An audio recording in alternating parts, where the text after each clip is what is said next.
तत्सवितुर्वरेण्यं भर्गो देवस्य धीमहि धियो यो नः प्रचोदयात्.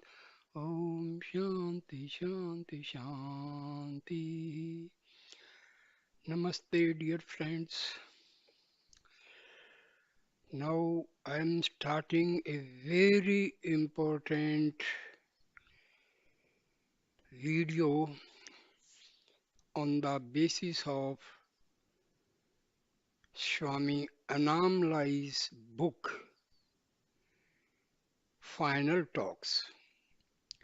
Annamalai Swami was direct disciple of Maharshi Ramana. So Annamalai Swami came to Bhagwan in 1928 and spent nearly all of the following 10 years serving him, initially as his attendant and subsequently as the supervisor of all the building projects that Sri Ramanasramam undertook during his period. The full story of Annamalai Swami association with Bhagwan has already been told in his autobiography, Living by the Words of Bhagwan. Many of the stories that Annamalai Swami alludes to in this book are told fully in their proper context in this earlier work. In 1938, Bhagwan instructed Annamalai Swami to stop working in Sri Ramanasramam, saying that in future he should devote himself to solitary meditation in Palakotu, the community of sadhus that grew up on the western border of Sri Ramanasramam. Bhagwan even went so far as to say that Annamalai Swami should not visit him in the ashram anymore. However, the harshness of this edict was considerably softened by the fact that Bhagwan came to Palakotu every day and often visited Annamalai Swami in his home, a small house that Bhagwan himself had helped to design. See, these sages, they have their own way of doing something good to a particular person. So, just directly it may seem that Maharshi is angry, but in a very, very subtle way, it was, this instruction was actually to help Annamalai Swami.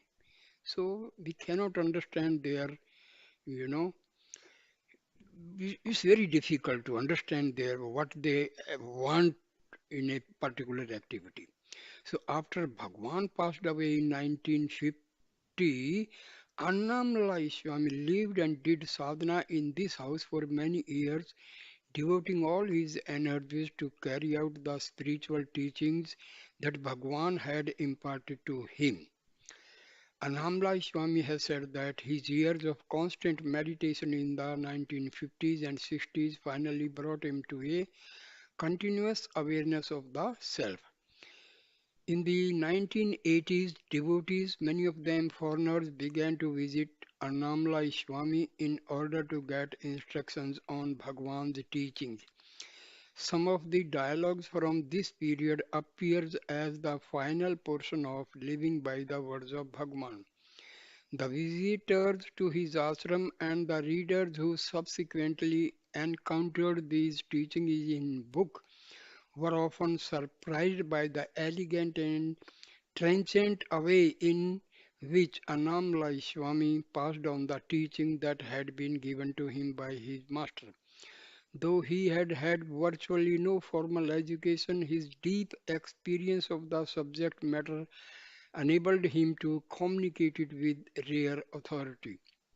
Unfortunately, very few of these sessions were recorded, so there is little record of these teaching sessions that took place in the 1980s and 90s.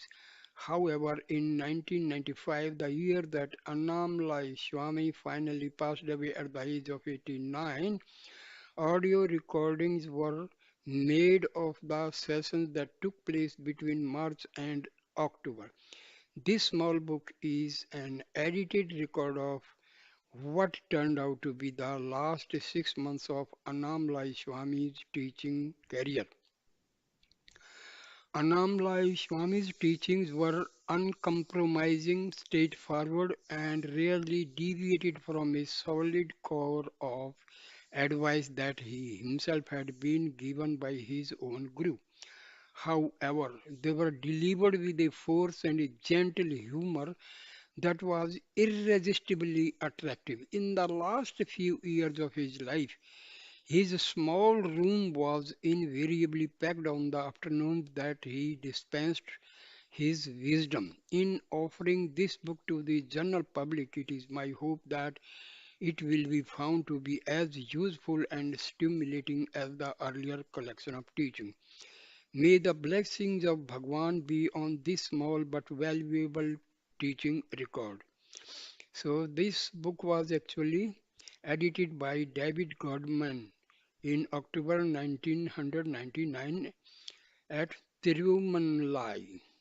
Tirumannamalai. Annamalai Swami. Now his instructions start from here onward. Annamalai Swami says, mind is just a shadow. Attempts to catch it and control it are futile. They are just shadows chasing shadows. You cannot control or eliminate a shadow by chasing it or by putting a shadow hand on it. These are just children's games. See,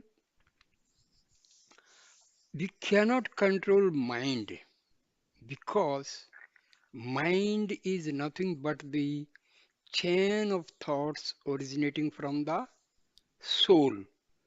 Soul is infinite, so anything coming from infinity cannot be controlled. So, as we cannot chase our shadow, can we chase our shadow? No. So, same way, mind cannot be controlled. Swami Ramtirtha once told a story about a small boy who ran down the street trying to catch up with the head of his shadow. He never managed because no matter how fast he ran, the shadow of his head was always few feet ahead of him. His mother, who was watching him and laughing, called out, "Put your hand on your head." When the boy followed this instruction, the shadow hand caught up with the shadow head. This was enough to satisfy the boy. This kind of advice may be enough to keep children happy, but it won't produce satisfactory results in the realm of sadhana and meditation. Don't chase your shadow thoughts and your shadow mind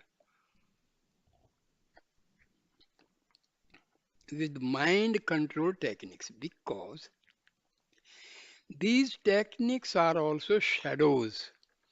Instead, go back to the source of the shadow mind and stay there. When you abide in that place, you will be happy, and the desire to go chasing after shadow thoughts will no longer be there. See, instead of struggling for controlling the mind, it is always better direct the mind to go back its source. And the source of the mind is the soul, the real self.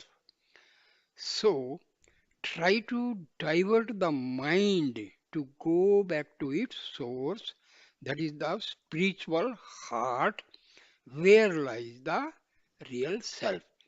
And mind should submerge into Atma. That is the way self realization is achieved. See, please follow these instructions, because he is a self realized soul and he has got the instructions and teachings and every help from Maharshi Ramana.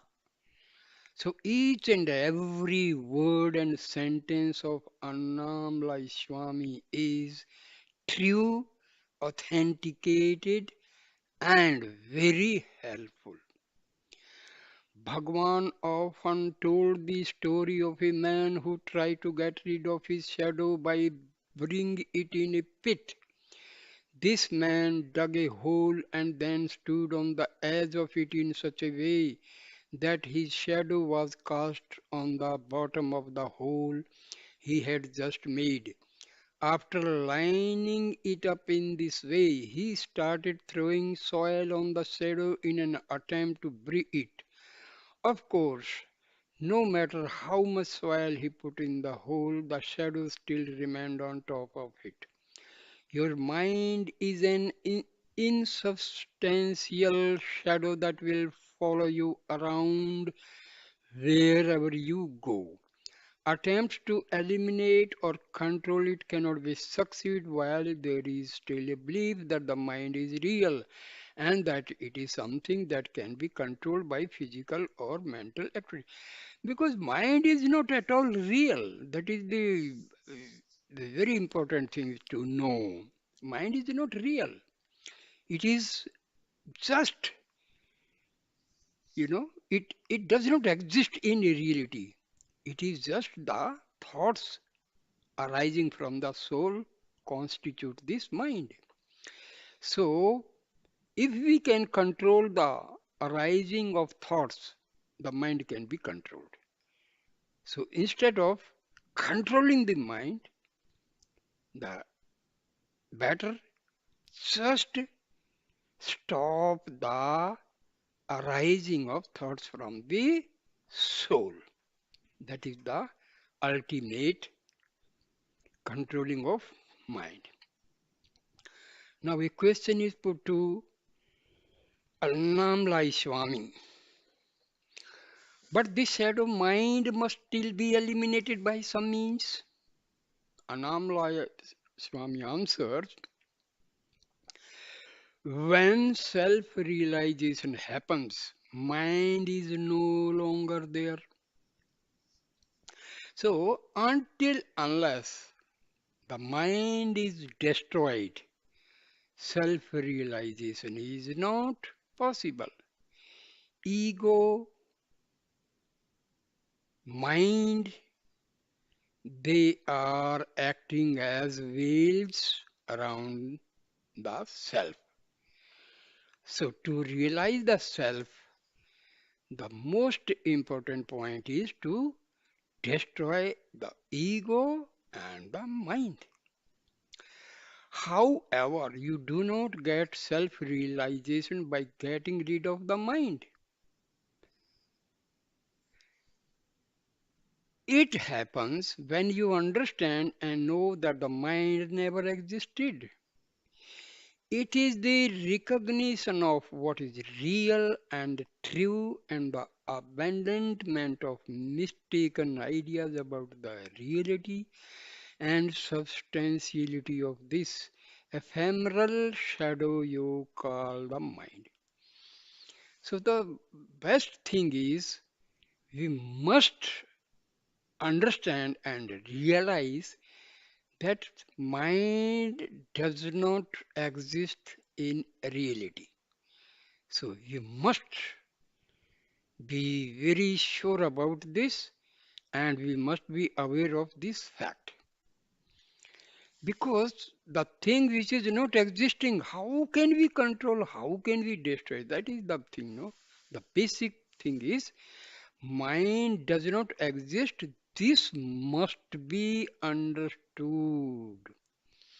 This is why Bhagwan and many other teachers kept bringing up the analogy of the snake and the rope. If you mistake a rope on the ground for a snake, the snake only exists as an idea in your mind. The idea might cause you a lot of worry and anxiety, and you may waste a lot of mental energy wondering how to avoid the snake or kill it. But this fact remains: there is no snake outside your imagination. When you see the rope, the substratum upon which your false idea of a snake is superimposed, the idea that there is a snake and that it is real, instantly vanishes. It is not a real snake that has disappeared. The only thing that has disappeared is an erroneous idea. So, mind in reality does not exist. So the question of controlling the mind also does not exist.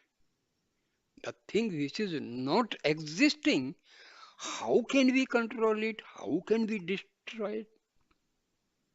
We cannot destroy the thing which is non-existent.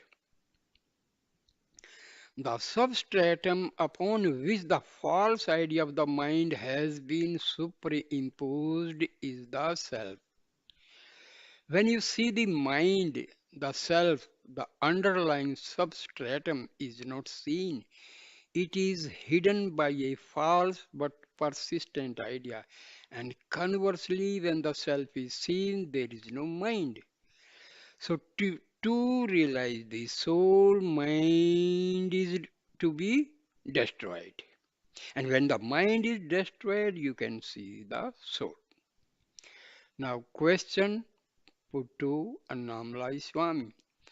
But how to give up this false idea that the mind is real? Annamalai Swami replies the same way that give up any wrong idea. You simply stop believing in it. If this does not happen spontaneously, when you hear the truth from a teacher, keep telling yourself, I am not the mind. I am not the mind. There is no mind. There is no mind. Consciousness alone exists.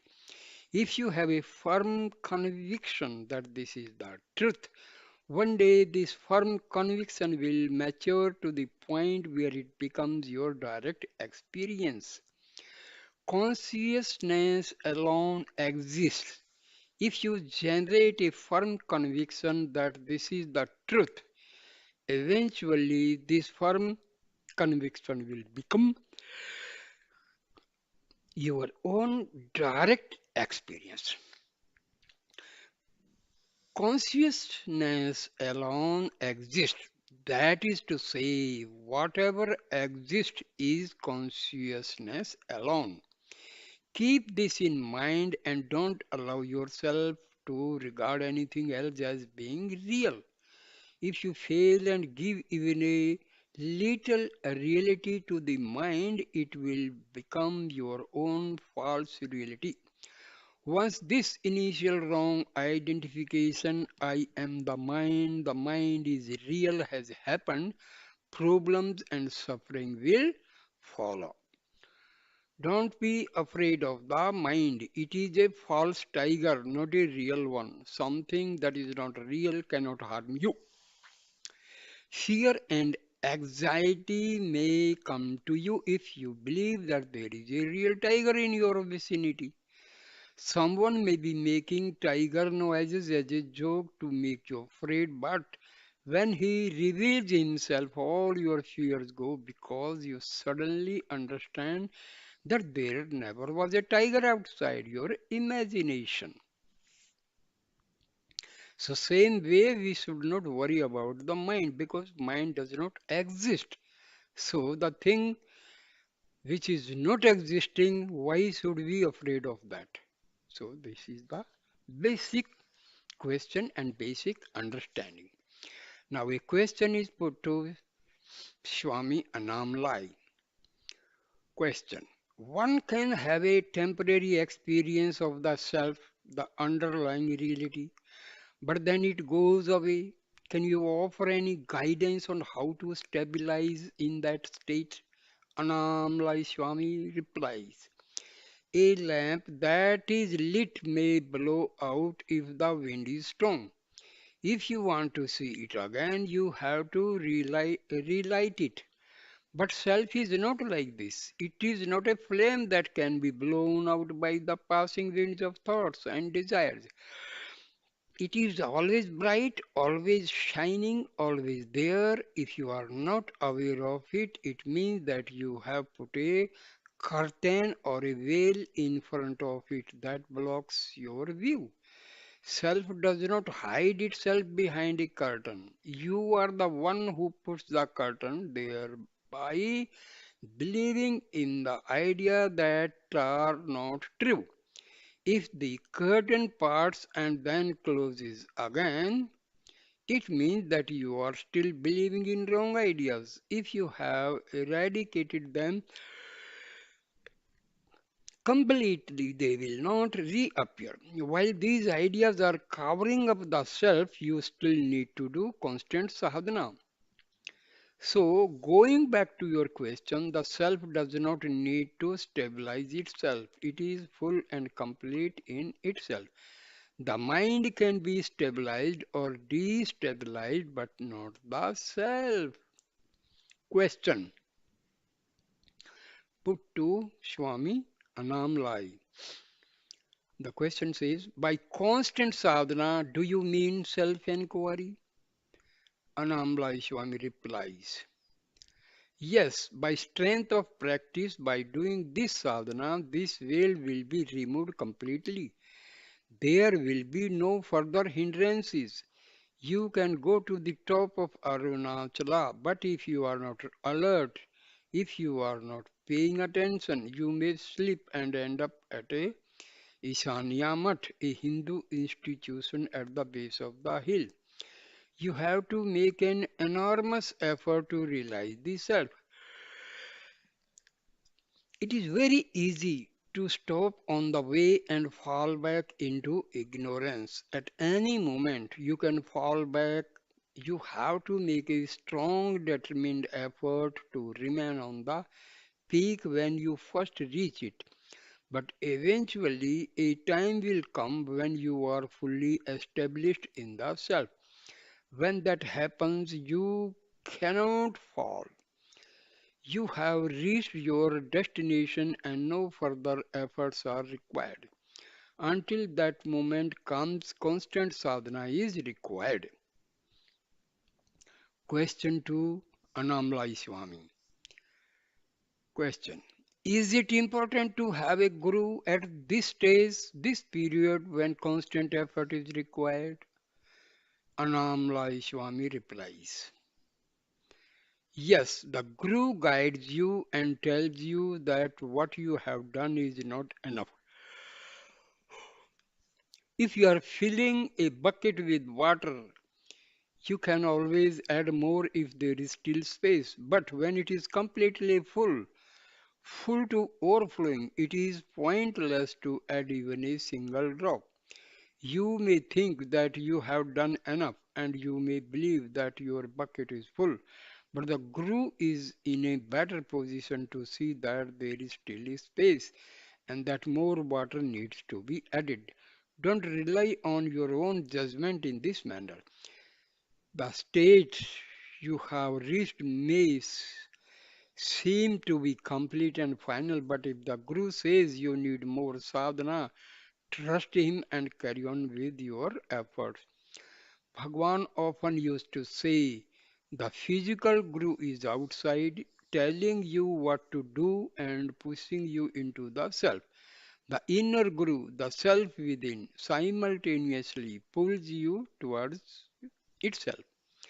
Once you have become established in the inner Guru, the self, the distinction between Guru and disciple disappears.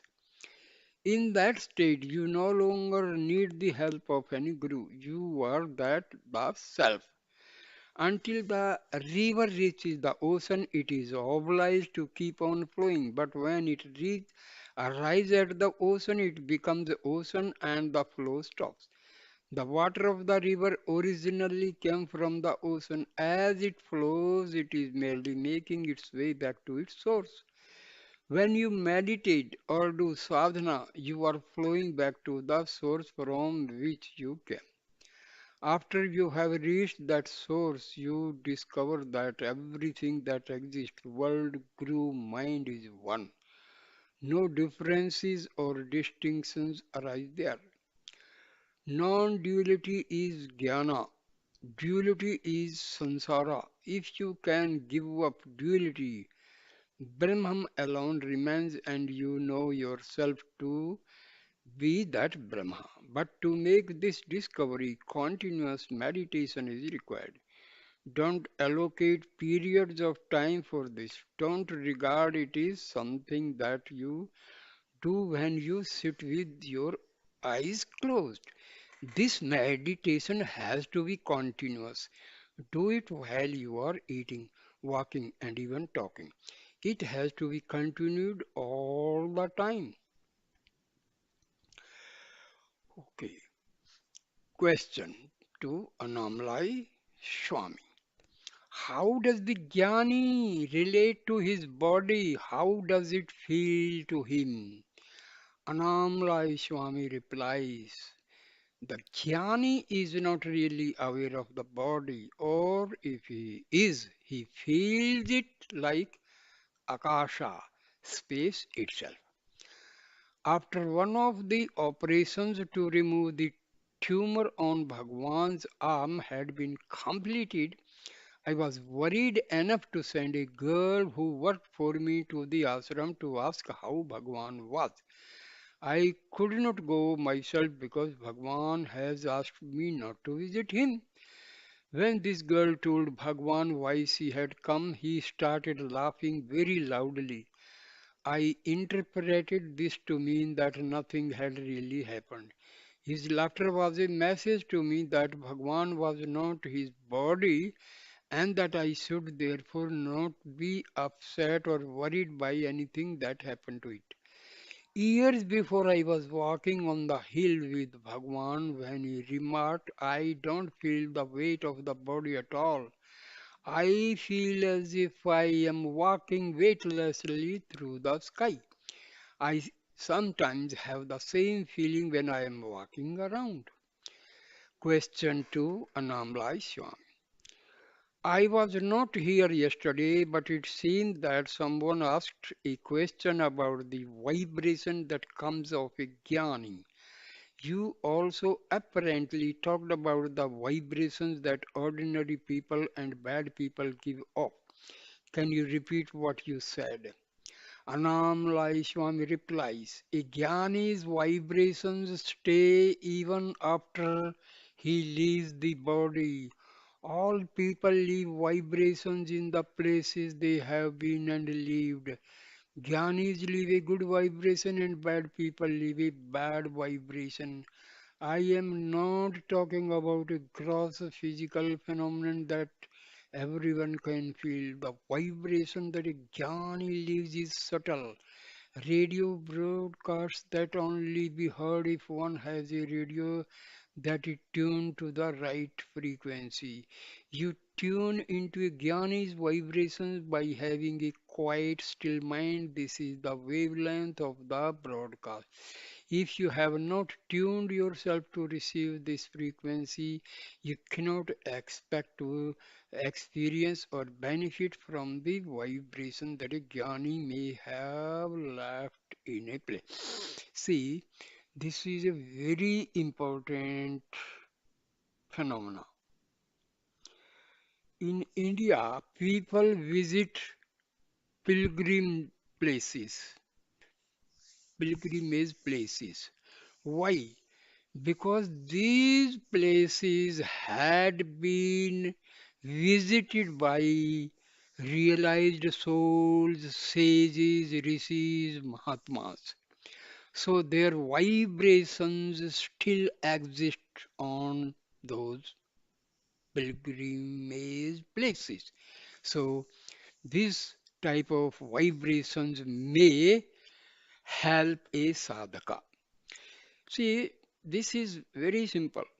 If you visit a place where animals are butchered, there you can never experience peace of mind. Once you visit such a place, a butchery where animals are butchered, you cannot have the peace of mind. Why? Because the vibrations are negative. If you visit the ashram of a sage, there you will get peace of mind because the vibrations are positive. So, if you have not tuned yourself to receive this frequency, you cannot expect to experience or benefit from the vibration that a jnani may have left in a place. Question put to Annamalai Swami. Is the intensity of the vibrations more if we stay closer to a living jnani?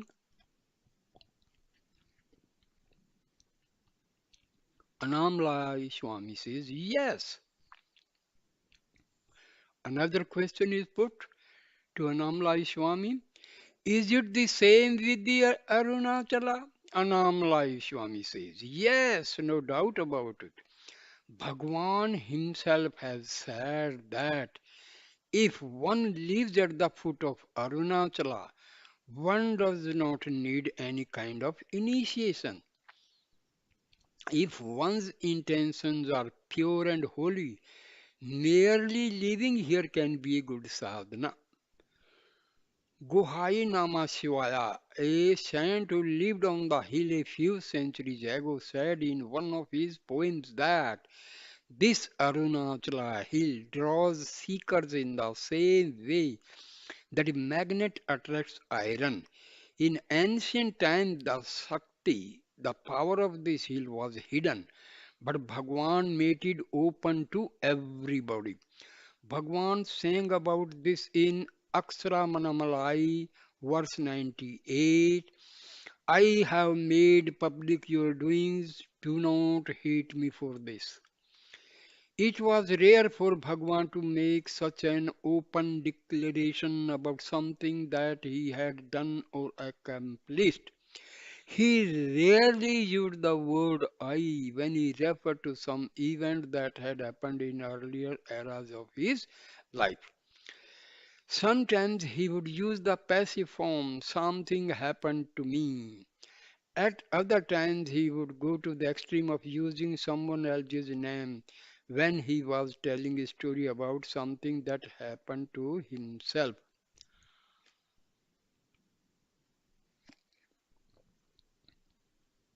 A question is put by a devotee. The question says, I am going back to Europe for 2 months. It may be longer because there is a possibility that I may have to prolong the trip. Annamalai Swami replies, even if you prolong your trip, Arunachala will pull you back. Pulling back is its nature in the same way that a magnet's nature attracts iron. Once you establish a connection with Arunachala, it will keep on pulling you towards it. You cannot resist. Question. So, is it dangerous for us to come and visit this place? Annamalai Swami replies, it is only dangerous for the ego. Until we become one with Arunachala, it will pull us to kill our ego. The water in a river cannot rest where it is. The force of gravity compels the water to flow downward back to its original source. What is the original source? Ocean. Question. You said that merely living near Arunachala could be good sadhana. The same thing must be true of living near a jnani. You have told many stories about how living with Bhagwan transformed people even those who were not making much effort to meditate or do any other formal sadhana.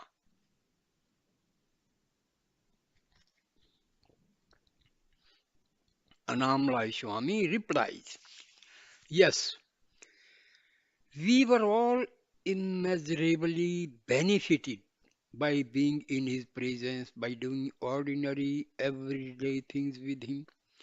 He was always available to give advice about sadhana if anyone wanted to ask about it.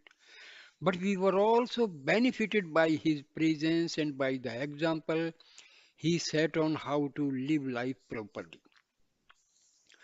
For much of the time, Bhagwan would appear to be a lenient, tolerant, easygoing father. If we did not follow his instructions about various aspects of our lives, it would seem for a while that he was allowing us to go our own way. Sometimes it even seemed as if he was approving some of the wrong things that we were doing, but slowly, when the time was right, he would lead us back to his own way. Question. So when people did things that were really bad, he did not complain or interfere? Annamalai Swami replies, when Bhagwan lived in a mango tree cave, a man called Jada Swami gave him a lot of trouble. At the beginning of their relationship, whenever Jada Swami conducted a puja, he would invite Bhagwan along and then ask him to bang the drum at the culmination of the ceremony. This effectively relegated Bhagwan to being a minor functionary in Jada Swami's puja. Jada Swami would put on quite a good show, so much so that many passing pilgrims or members of the public would be attracted to these ceremonies. It helped, of course, that Jada Swami got a very imposing figure. With his long matted hair and fierce look, he looked like an archetypical ascetic sadhu. However, many people attending the pujas noticed the radiant expression on the face of the young boy who was banging the drum, and some of them began to prostrate to him because they could detect something of his radiant holiness. Jada Swami got very jealous when he saw this happening. But he tried to recoup some of his self-esteem by telling this visitor, he is my disciple, so you can do namaskar to him as well. Bhagwan never objected when Jada Swami behaved like this or made untrue claims about him being a disciple. When it became clear that Bhagwan was going to attract a big following of his own, Jada Swami got jealous and tried to drive him off the hill. On one occasion, when Bhagwan was sitting outside Virupaksa cave, Jada Swami even tried to kill him by rolling a big boulder onto him. Bhagwan, who was sitting with his back to Jada Swami, got an early warning of the attack when he heard some little pebbles cascading down the rock behind him. Bhagwan jumped up and caught Jadaswami red-handed. When he confronted him and asked him what he was doing, Jadaswami tried to bluff his way out of it by saying that he was just playing a practical joke. I was just doing it to see if you would get afraid, he said. Bhagwan never criticized him even after this incident, and the two of them continued to live side by side on the hill for several years afterward. Question. This behavior, these things that Jada Swami did, they are not the sort of thing that one would expect from a sadhu living on Arunachala. Annamalai Swami. replies, Guhaishnamashwai, who lived on the hill several centuries ago, was also famous for his bad temper.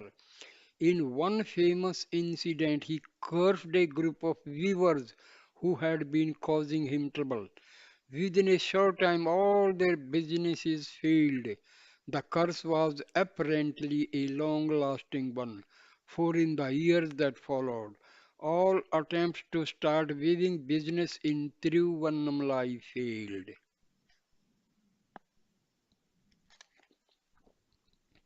Question. So, would you say that Bhagwan was very tolerant of people who treated him badly? Annamalai Swami replies, yes. He never responded in a negative way to criticism. Sometimes he would even laugh when people said bad things about him. He was indifferent to praise and blame, they did not touch him. When Perumal Swami printed his insulting book about Bhagwan, Bhagwan simply said, keep the book in front of the ashram so that people can read it there. The good people won't believe it, but when the bad people read it, they will say, stay away and leave me in peace. This happened in 1930s at a time when large crowds of people were starting to come to Ramanasramam. Perumal Swami did a good job of distributing the book himself, for many of the casual visitors from town stopped coming.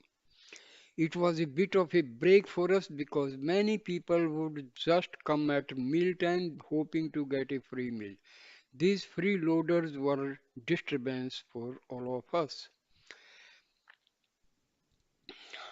Sundaram, Annamalai Swami's translator. The same thing is happening here.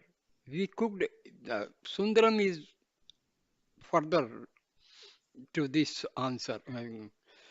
We cooked a special meal for Punarvasu and invited some devotees to eat.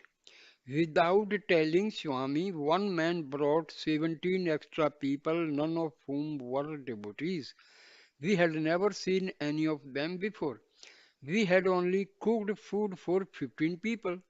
If one or two extra people had come, we could have managed, but we could not give a meal to all these extra people. We divided the food up to into very small quantities and fed all these unknown people who had just shown up to eat. When the meal was over, they started wandering around, making a nuisance of themselves. They disturbed the people who were still cooking in the kitchen and they stole the sandals of one of our devotees. Swami does not mind meeting with sadhaks who want to discuss important spiritual matters, but he does not like these functions where lots of people come. He is very weak most of the time and he wants to save his energy for important matters. Annamalai Swami laughing. I just give vibhuti to most of the people who come. But no matter how much I discourage visitors, they still come often for no good reason at all. I am physically weak, so I can only deal with people for short periods nowadays. I am a bit like a well that is fed by a small spring. A few people taking buckets of water out at the same time will empty the well. Then they will have to wait some time for the water to flow in again before they can take more water. A devotee who came to Annamalai Swami had so much pain in one of his legs. He found it very difficult to sit comfortably on the floor. After Annamalai Swami had observed the difficulties the man was having, he made the following remarks.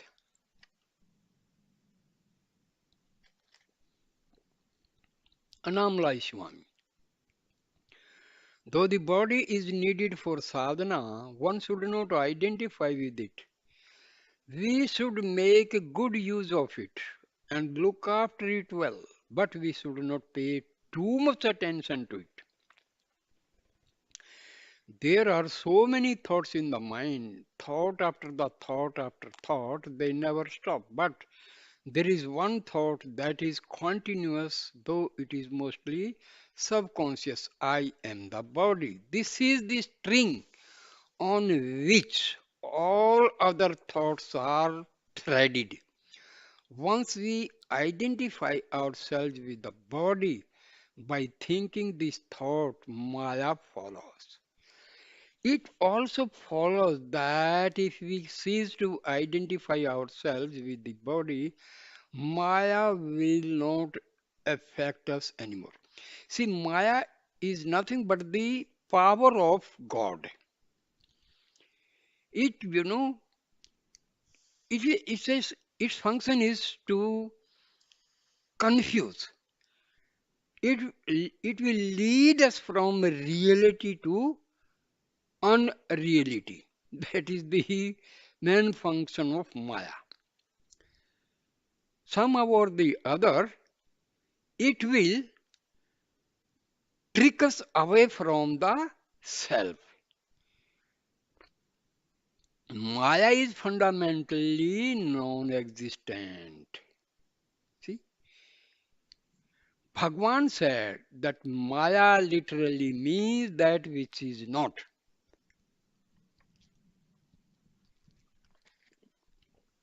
So Maya is non-existence. It is unreal because everything that Maya produces is an outgrowth of a wrong idea. It is a consequence of taking something to be true that is not really true. How can something that is not real produce something that is real? If a barren woman says that she has been beaten by her son, or that she has been injured by the horns of a hare, we would rightly take her to be deluded. Something that does not exist cannot be the cause of suffering or of anything else. Maya may appear to be real, to have a real existence, but this is a false appearance. The truth is, it is not real, it has no existence at all. How to get rid of this? I am the body feeling and of the Maya that is produced by it. It does not when there is this Saman Bhava, the equanimity or equality of outlook that leaves one unaffected by extreme opposites such as happiness and unhappiness, pleasure and pain. When Saman, Saman Bhava is attained, the idea I am the body is no longer present and Maya is transcendent. Question put to Annamalai Swami. Is the body to be regarded as unreal, as not me? What attitude should I have towards this body and all the sensory information it provides me with? Annamalai Swami replies, by itself, this body is jada, inert and lifeless. Without the mind, the body cannot function. And how does the mind function? Through the five senses that the body provides. Mind and the body are like the tongue and teeth in the mouth. They have to work in harmony with each other. The teeth do not fight with the tongue and bite it. Mind and body should combine in the same harmonious way. However, if we want to go beyond the body, beyond the mind, we have to understand and fully accept that all the information the senses provide is not real. Like the mirage that produces an illusory oasis in the desert, the senses create the impression that there is a real world in front of us that is being perceived by the mind. The apparent reality of the world is an illusion. It is merely a misperception. When the mind perceives a snake where in reality there is only a rope, this is clearly a case of the senses projecting an imaginary image onto a real substratum. This, on a large scale, is how the unreal appearance of the world is projected by the mind and the senses onto the understanding reality of the self. Once this happens, we see the superimposition, the unreal names and forms we have created, and we forget about the substratum, the reality that underlies them. Many examples are given by our teachers and by our spiritual books. If you see a carved wooden elephant, for example, at some point you forget that it is only wood. You see the form of the carving and your mind gives that form the name elephant. While your mind is registering this name and this form, you are no longer registering the object as a block of wood. It is the same when you see jewelry made out of gold. You see a shape, call it a ring or a necklace, and while you are studying the form, you temporarily forget the substance it is made of. Self inquiry is the process by which attention is put on the substratum instead of on the names and forms that are habitually imposed on it. Self is the substratum out of which all things appear to manifest, and the jnani is one who is continually aware of the real substratum. He is never deluded into believing that the names and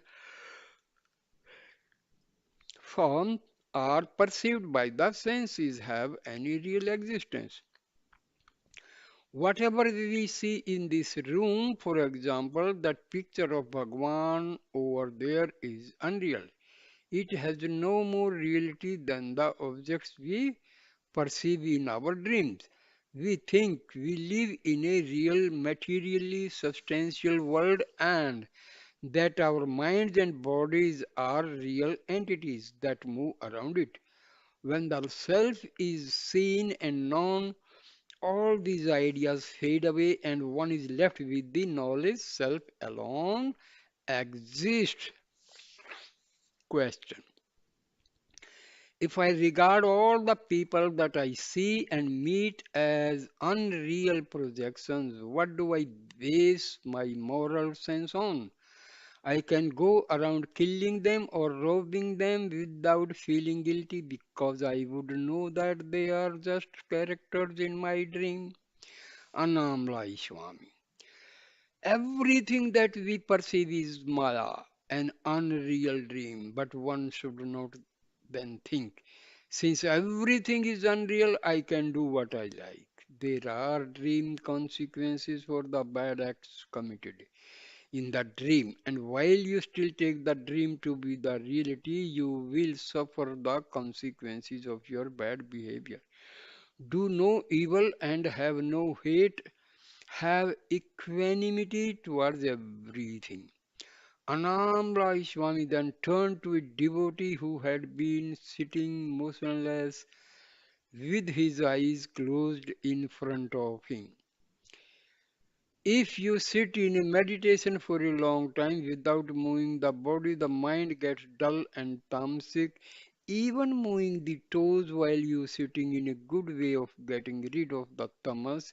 Mirabai used to dance and sing. That is a good way to meditate. Gripadrikshana, walking around Arunachala is also good. It is walking meditation. Annamalai Swami. Today I am going to tell you a story I once heard. A rich man lived in a village from his youth till his old age. He had spent all his time accumulating wealth. He owned many houses and vast tracts of land. As his material wealth increased, his ego expanded with it. He enjoyed boasting about his wealth. One day, as he was sitting in front of his house with a stick in his hand, a poor man who was known to be little stupid passed by. Why are you holding the stick in your hand? He asked. The rich man decided to have some fun with him. It is a special stick, he replied. It has to be given to an idiot. This stick is passed from one person to person, and each person who receives it must pass it on to someone who is more stupid than he is. Giving him the stick, he continued, now it is your turn to own it. You must keep it with you until you find someone who is an even bigger idiot than you. The poor man humbly accepted the stick and began his quest to find someone whom he felt had even less intelligence than he did. Since he was by a long way the least intelligent person in the village, he could not find anyone to give the stick to. A few weeks later, he heard that the rich man was sick and dying. He went to visit him, partly to pay his last respects and partly to tell him that he had not managed to find anyone to give the stick to. He took his custody of the stick very seriously and he wanted advice from the rich man who on what he should do with it. After some preliminary conversation about the rich man's health and the fate of the stick, the poor man asked the rich man what was going to happen to all his money when he died. I have to leave all my money here, answered the rich man.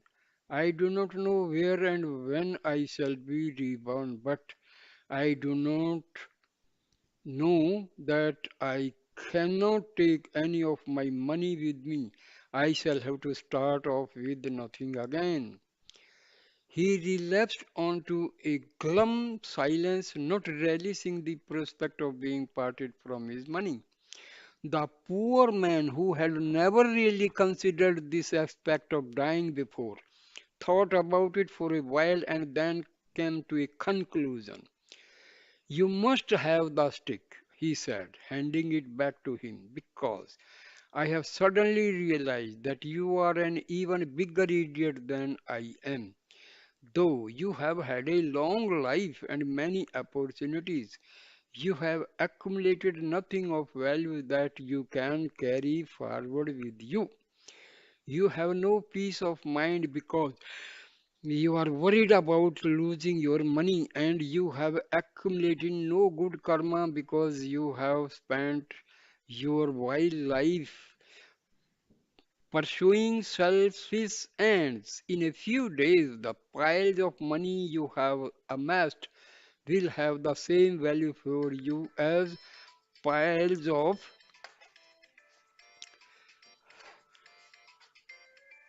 ama- have the same value as piles of garbage. This money will have no value. By devoting your entire life to the accumulation of things that will ultimately prove to be of no use, you have demonstrated that you are a worthy recipient of the stick.